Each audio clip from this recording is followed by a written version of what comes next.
Mm. Taga saan ang isang Kisses Gonzales? Pampanga po. Pampanga din, may kini, may keto.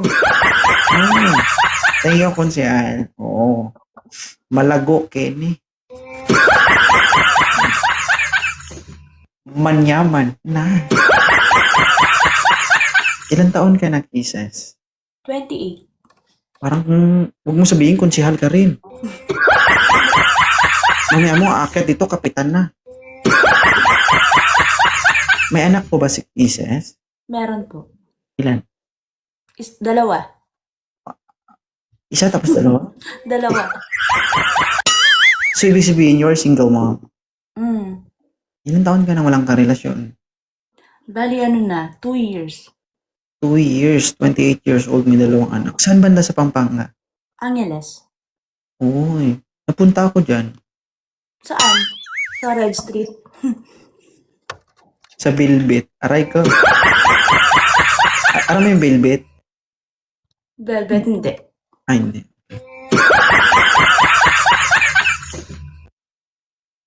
Bakit ka napunta dito? Hanap lang ng ka-talking stage, ganun. Hanap ka ng kato. Ilan taon ka na bang single? 2 years nga. 2 years. Marami namang gwapo sa Pampanga. Wala na ba taga Pampanga dyan? Maraming manluloko. Charot. Dito kasi ma'am, hindi tayo makakasure kung siguradong hindi manloloko kasi hindi naman natin kilala yung tao. First is, all you need to do is to give them a chance na patunayan yung sarili nila. No? Kasi hindi natin sila dito kumbaga hindi natin sila makilala o hindi natin masusure na sila ay mabait, responsable, no? Hindi manloloko.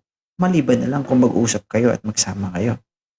So, before you do this, no, kailangan mo mag-isip ng ilang beses, no? Bakit? Ang ginagawa natin ay sugal.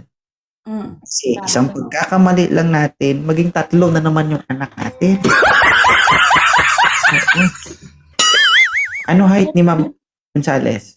5'3". 5'3". Okay. So, hanapan kita. Pwede. Thank you, Miho. Hindi totoo naman, guys. Ako, nagiging daan lang ako para makita nyo yung gusto nyo o magiging kausap nyo. Pero, this is, kumbaga, it's a kind of experiment, no? Kung magsa-success o hindi. Kayo magtatrabaho nun. Pagtatrabahoan nyo yun, no? Yan. Ilang taon na si Idol? 29 po, 29. Trabaho? Sir? Ano trabaho? Security officer po. Si ma'am po ay single mom.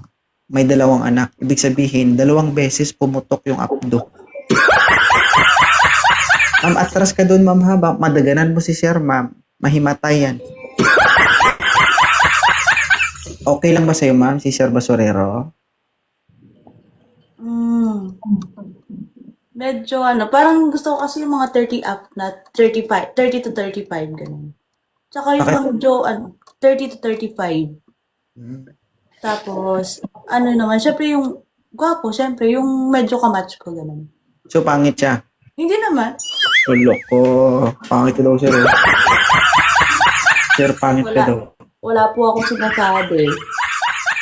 Hindi mo siya gusto. Ibig sabihin, pangit. Hindi, gusto ko yung tisoy-tisoy din kasi, yung medyo maputi din, ganun. Siyempre, madilim sa post niya eh. Di ba? Patayin ko kayang ilaw ko dito. Baka mas maitim pa ako dyan kay Basurero. Di ba? Seta, lakasan mo nga yung brightness mo. Ilaban kita, sir. Oo. Ha? Di, pilitin natin. Maputi man tayo, maputi man tayo, sige. Kaya pa natin hilutin to.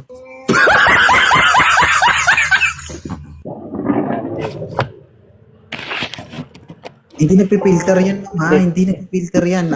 Normal, natural yan. Opo. Di man ako nagagamit ng filter ay doon. Di ba? Meron kasi ma'am na gwapo sa paningin mo, pero pag nakita mo in person, Diyos ko Oo. naman, no. Totoo. Di ba? Baka maglaro ka Saan po ng yun? atras. Yung mga Magra- photogenic lang sa picture. Baka maglaro ka ng atras-atrasan yan. So, last na tanong. Ayaw mo talaga sa kanya? Kakakyat ko lang din eh. Pass muna. Bahala ka, mama. Sa ngayon po, masasabi kong maganda pa yung panahon. Mamaya, pag sumama ang panahon, naku, magsisi ka talaga.